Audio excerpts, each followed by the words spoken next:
CNN Radio. En Rosario, 89.5. Seguimos ahora en Consentido Común, esto es CNN Radio, en simultáneo para Rosario en 89.5 y para la ciudad de Santa Fe en 104.3. Bueno, vamos a conversar ahora con el mejor periodista de investigación que tiene la República Argentina, sin ninguna duda, es el señor Hugo Alconada Mon, está en línea. Hugo, tanto tiempo, buen día, ¿cómo estás? Marcelo Fernández te saluda. ¿Cómo andamos? Bien, muy bien, por suerte. Bueno, me parece que por allá la cosa va mucho mejor, ¿no? Estás presentando un nuevo libro, Hugo. Sí, yo creo que probablemente sorprenda a muchos, porque como vos bien marcaste recién, me suelo dedicar al periodismo de investigación. Sí, señor. Este libro va en otro registro. Es otra cosa esto, Hugo, ¿eh?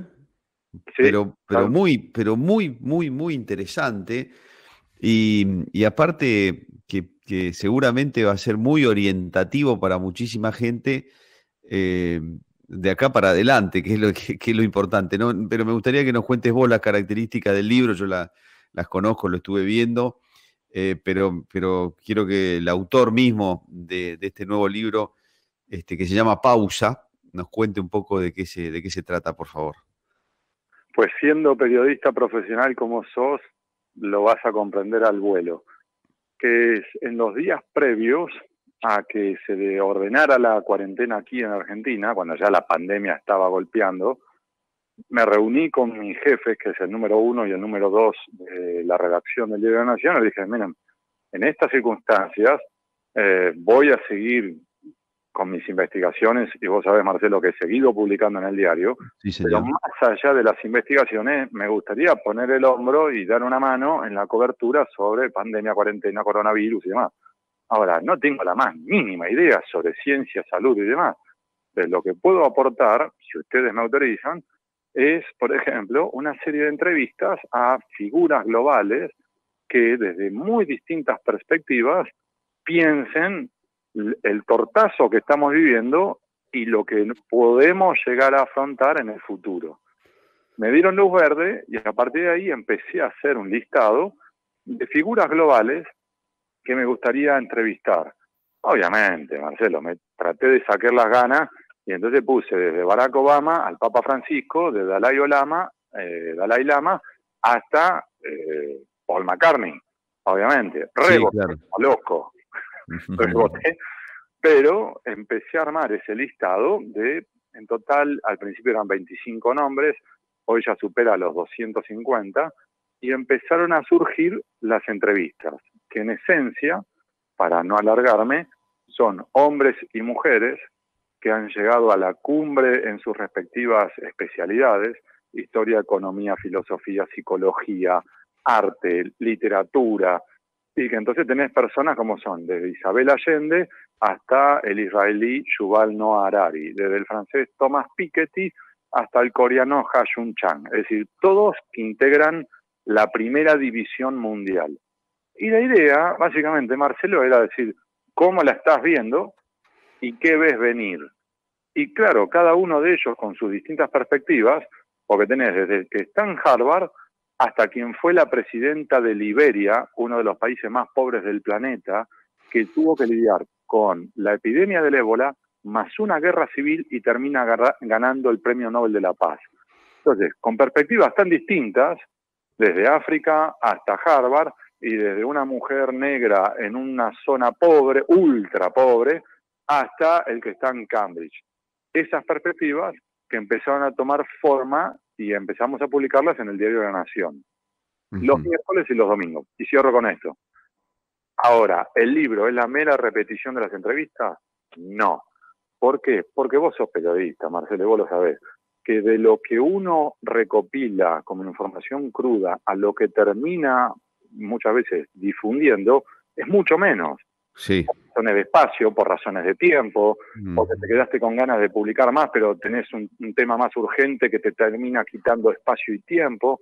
Y entonces había mucho material, más o menos calculable entre un tercio y la mitad de cada entrevista, que se estaba quedando fuera, en un desperdicio. Y ahí es donde surge la idea de un libro donde pudiéramos poner las entrevistas completas de cada uno de estos. Ujú.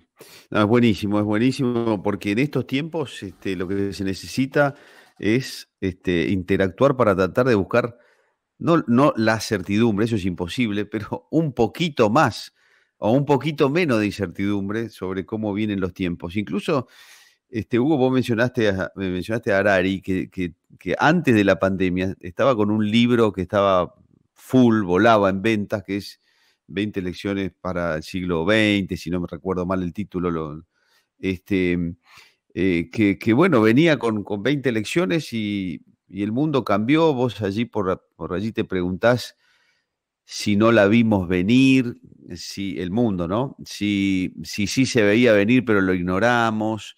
¿Qué nos podés ir contando? Por supuesto, son entrevistas riquísimas y hay de todo y distintos puntos de vista, como dijiste, pero qué gran conclusión, de todas estas notas, de esta entrevista, qué apuntes primeros podés ir sacando a título personal. Pues te diría, primero para mí fue un enorme aprendizaje y sabes que además en más de una entrevista terminaba el Skype, el Zoom o la conversación telefónica y me quedaba sentado durante 20, 25 minutos procesando lo que me habían dicho, porque en algunos casos era enriquecedor y agradable, en otros casos era como un sopapo, pero un sopapo no por lo pesimista, no por lo agresivo, sino por bajarte datos que ni se te habían ocurrido. Te doy un ejemplo, que vos marcabas recién esta idea de Marcelo, no la vimos venir. Francamente, yo no vi venir una pandemia, yo, Hugo. Ahora, cuando empiezo a averiguar y me fui involucrando cada vez más, había varias luces de alarma y varios que decían, ojo, porque podemos estar sufriendo este problema. Miremos hacia adelante ahora. ¿Qué más podemos no estar viendo? Y hoy, francamente, al recabar las entrevistas que he desarrollado, diría que ponerle el 90% te hablan del cambio climático. Cosa que yo, Hugo, yo no le daba bola, porque yo creo en el cambio climático, pero lo veo a futuro, en el largo plazo, y lo iremos resolviendo. Y cuando vos ves que uno y otro en múltiples lugares, de distintas aproximaciones, te dicen, guarda, porque esto es un verdadero despelote que nos puede estallar en las manos en los próximos 10 años, y vos decís, mira, esto sabe mucho más que yo, de esto hay que prestar atención. Eso si querés como un ejemplo. Ahora, más personal, a mí, o a quienes nos están escuchando ahora en la radio, lo que plantean no es un horizonte de certeza, decir, mira, lo que va a pasar dentro de 3 años es tal cosa, y dentro de 5 años tal otra. Lo que están planteando es, por el contrario, vamos a ir hacia un mundo donde va a haber múltiples signos de pregunta, y el dilema es, ¿qué haces ante esos signos de pregunta? ¿Cómo reaccionás? Esto es como si vos tuvieras que ser arquero ante un penal. O sea, ¿tenés la certeza si van a patear para la izquierda o para la derecha? No. Ahora, sí podés desarrollar una serie de herramientas, prepararte antes, estudiar cómo patean los jugadores y al mismo tiempo entrenarte en reacciones y reflejos para tener una mínima chance más de poder reaccionar correctamente cuando te pateen el penal. En ese contexto, lo que te dicen es, dan el ejemplo, y con esto te cierro el comentario, Marcelo, de lo que pasó con Ethiopian Airlines. Porque cuando a mí me hablaban, viste, con esta idea de ser flexibles y prepararte para el futuro, le digo, sí, vos me lo decís desde Harvard. Y la respuesta de uno de ellos, Ha-Joon Chang, que es un surcoreano, uno de los economistas hoy más brillantes del planeta, firme candidato al Premio Nobel de Economía en algún momento, que da clases en Cambridge, y me dice, no, Hugo, me dice, en estos puntos, miremos primero lo de Ethiopian Airlines, aerolínea de transporte de pasajeros en África, que cuando vieron lo que se venía, dijeron, se terminó el negocio de transporte aéreo de pasajeros, pensemos en otra cosa. Eliminaron todos los asientos en los aviones, convirtieron los aviones en aviones de carga y se convirtieron en la aerolínea de carga del continente africano. Tienen ganancias hoy, Marcelo. No te estoy hablando de un ejemplo utópico en Alemania donde les sobra el dinero. Estoy hablando de África, donde pudieron reaccionar con la agilidad y la astucia suficiente para reacomodarse a las circunstancias. Entonces, eso ahora lo bajo a mi realidad, a la mía, Hugo, a la tuya, Marcelo. ¿Cómo tenemos que ir preparándonos para un nuevo mundo donde vamos a tener problemas económicos, problemas sociales, problemas de desigualdad, problemas educativos, porque ese es el contexto, y el particular nuestro argentino va a estar picante, ¿eh? Sí, sí, sí, indudablemente. Hugo, vos dijiste que hiciste una lista larga y que acá estás publicando, bueno, por supuesto, diste un corte, dijiste publico hasta acá. ¿Vas a seguir con estas entrevistas? ¿Va a haber un pausa 2? No sé si habrá un pausa 2, pero las entrevistas continúan. Ya ahora debo estar arriba de los 60 entrevistados, varones, mujeres, y con entrevistas incluso ya preacordadas para noviembre. Así que mi idea es continuar, porque, te lo digo con pleno egoísmo, a mí me hacen bien. Claro, sí, ¿Por qué te enriquecen digo desde esto? todo punto de vista, ¿no? Sí, sí, además, yo me la paso lidiando, vos remarcaste antes que yo me suelo dedicar al periodismo de investigación. Sí. Eso es lidiar con la basura, con la... Sí, bueno, tu libro anterior tenía que ver con eso, ¿no? Con la basura Exacto. Entonces, prácticamente. estar todo el día lidiando con narcos, con coimeros, con adicciones, es francamente, yo volvía a mi casa a veces y me iba a correr, yo corro ahora maratón, pero para limpiar la cabeza, no por un objetivo deportivo. Ujú. Ahora, al mismo tiempo, estas entrevistas, algunas son más duras que otras, pero son enriquecedoras. De hecho, para los oyentes, una de las preguntas que yo más placer me ha causado y que me doy cuenta que también a los entrevistados, porque veo sus reacciones que se empiezan a reír a carcajadas, es la penúltima penúltima pregunta, Marcelo, que es, dado que millones de argentinos y latinoamericanos están forzados a permanecer en sus casas todo lo posible para cuidarse, ¿qué libros, películas, series de televisión u otra actividad, la que fuere, ustedes les recomiendan? Ujú. Es que se empiezan a reír a carcajadas todos, porque claro, es una pregunta que no les suelen preguntar, te lo sacás de la zona confort, Claro. terminás con que te terminan recomendando algunos libros que son espectaculares, otros que yo no los conozco, nunca se me hubieran ocurrido, te recomiendan películas, series de televisión y actividades de todo tipo, y entonces en la práctica yo me he comprado libros de ellos mismos, algunos de los libros que ellos recomiendan, he visto películas que han recomendado, series de televisión. Y entonces, si querés, este libro, Pausa, es, si querés, como si fuera una puerta de entrada para un viaje que te puede llevar mucho más lejos. Por Sí, ejemplo, hay sí, uno sí. de los entrevistados que tiró, me acuerdo en su momento, Borgen. Y cuando me dijeron Borgen, la serie de esa de Netflix, Sí, sí. ¿qué está hablando? Hoy es una de las series más Más vistas vistas, en sí. Argentina. Sí, sí, No sí. digo que sea porque la recomendó, sino que son series de alto valor que por ahí en la Argentina no estaban en nuestros radares, y vos tenías, por ejemplo, si fuera, imagínate, una Isabel Allende, o un Noah Harari, o un Thomas Piketty, que de repente te dicen, ¿sabes qué? Mirate esta película israelí que está buenísima, te explota la cabeza. Y voy a decir, mirá qué lindo la oportunidad que me dio de dar un paso más adelante. Hugo, por supuesto, en todo lo que se plantea para adelante, inevitablemente está involucrada la política. Me refiero a la política en términos generales y en términos mundiales. ¿Qué rol le ponen en general estas personas con las que vos hablaste a la política? Porque está medio raro el clima político también, pero tiene una influencia sobre lo que puede llegar a pasar en el mundo de acá para adelante enorme, obviamente, ¿no? ¿Qué, qué, Sí. co- qué se ve desde ese punto de vista? Un mar de incertidumbre, un inmenso signo de pregunta. Y mira, vamos Marcelo, de lo general a lo particular, de lo internacional a lo hiperlocal, ¿sí? Lo Sí. internacional, si querés, una de las diferencias, por ejemplo, entre la crisis de 2008 y la actual, era, y esto lo remarcan una y otra vez los que verdaderamente saben sobre esto, era que en 2008 vos tuviste un G7 que reaccionó, el grupo de las 7 potencias más grandes del planeta, y un G20 que también reaccionó, el grupo de los 20 países con mayor PBI del planeta.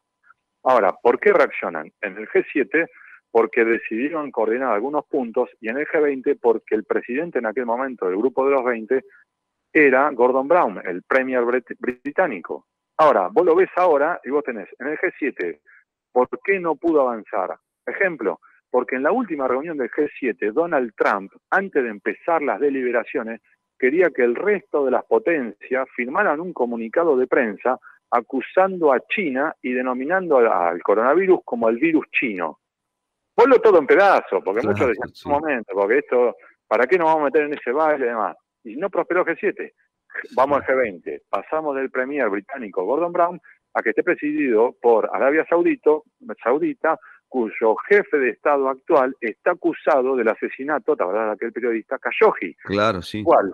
¿Quién quiere reunirse con un hombre que está acusado de un asesinato y tiene pedido de captura internacional? Volaste en pedazos el G7, volaste en pedazos el G20. Entonces, vos tenés hoy algunos intentos, pero ya son regionales, el de la Unión de Países Africanos, el de la Unión Europea, algunos aprestos aquí en América Latina, pero digamos, no hay una coordinación multilateral a nivel global. Esto es, si querés, en el plano grandote. Ahora vamos al plano hiperlocal. Lo que tenés, y esto también lo marcan varios expertos, por ejemplo, Jaron Lanier. Jaron Lanier probablemente al oyente no le dice nada. A mí tampoco, hasta que estuve averiguando. Jaron Lanier es un cráneo que, para que se hagan una idea, es el que inventó, por ejemplo, la realidad virtual en las computadoras. ¿Vieron el tema este de Microsoft Meeting? Sí, claro. O sea, es ese tipo de cráneo, ¿sí? O sea, uno de los hombres considerados más brillantes y de vanguardia en todo lo que es nuevas tecnologías. Y una y otra vez, tanto él como otros te hablan de los problemas que genera las divisiones, las grietas y las redes sociales, que tienen algunos aspectos muy virtuosos y otros muy complicados porque terminan alimentando la división o la grieta. Luego hay una burbuja que apoya a Trump, que no tiene nada que ver con la burbuja que apoya a Biden. Hay una burbuja, por ejemplo, que es kirchnerista y hay una burbuja que es antikirchnerista. Y no tienen punto de contacto. No hay punto de están ni a contacto. favor ni en contra de ninguna de las dos. A lo que voy es, son burbujas, son universos paralelos que no se tocan, y al no tocarse y no dialogar, es difícil establecer puentes, relaciones, consensos. Entonces, tanto ocurre en los Estados Unidos como ocurre en Europa, como ocurre aquí.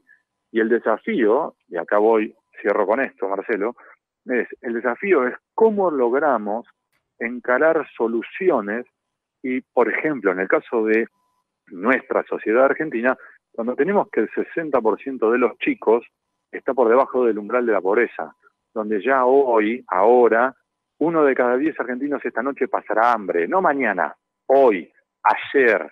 Entonces, en esas circunstancias, el gran desafío es aquellos que tenemos y somos afortunados, vos y yo que tenemos trabajo, salud, un salario a fin de mes, podemos más o menos pilotearla.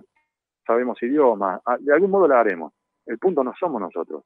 El punto es cómo logramos que, por ejemplo, los chicos que abandonaron el colegio en los últimos 7 meses se reintegren, completen el ciclo educativo para tener más herramientas. Y así hay múltiples desafíos. Y Sí, por claro. supuesto, muchos de estos entrevistados ofrecen sugerencias. Ninguno tiene una receta, porque ninguno es un mentiroso que te va a venir con que tiene la Claro, por supuesto. mágica para la caída del cabello. Lo que te están diciendo es, mirá, estos son los problemas, intentemos buscar soluciones. A mí se me ocurren como posibles variantes y herramientas, y empiezan a desgranar. Uh-huh. Bueno, la invitación sería que la satisfacción que vos tuviste en escribirlo, en hacer las entrevistas, por salir de este barro y de esta mugre que tenemos aquí con las cosas que nos van pasando, y pensar un poquito más y abrir la cabeza, la tengan los lectores comprando el libro y leyendo a toda esta gente tan valiosa, tan inteligente, tan distinta, y por eso también lo valioso del libro. Hugo, te agradezco mucho. Ya están en las librerías. El libro ya está en Rosario, está disponible, por ejemplo, ¿no? Sí, sí. Y de Perfecto. hecho, vos sabés que el nombre, Pausa, juega con esta idea de decir, ¿sabes qué? Estamos para el cachetazo. Pero cachetazo es cuando decís la vorágine, la locura. Sí, ¿viste? sí. Donde que no llegó al día a día. Hay muchos que han perdido sus empleos. ¿Te acuerdas aquella publicidad como de la pausa son 5 minutos? Sí. ¿Verdad? Sí, Bueno, sí. esta idea de jugar con decir, mira, tenés apenas 5 minutos, tomate un café, y acá tenés una invitación de que un hombre o una mujer superlativo, de una película para leer, algo para pensar, una cosa que no se te había ocurrido, y que ojalá le pase a quien lo vaya a leer lo mismo que pasó a mí, que para mí cada entrevista era casi, te diría, como un viaje mientras que estaba encerrado en mi escritorio. Uh-huh. Bueno, el libro se llama Pausa, el autor es Hugo Alconada Mon, que es con quien estábamos hablando. Hugo, como siempre, muy amable, muchas gracias, te mando un gran abrazo. Gracias a ustedes, que tengan un buen día y cuídense. Sí, gracias, igual, lo mismo, hasta luego, adiós. Hugo Alconada Mon, como decíamos al principio, el mejor periodista de investigación que tiene la Argentina, en este caso, con un nuevo libro que no tiene que ver con eso, sino con lo que nos contó durante toda esta charla, durante toda esta conversación, un libro para abrir la cabeza y pensar a futuro.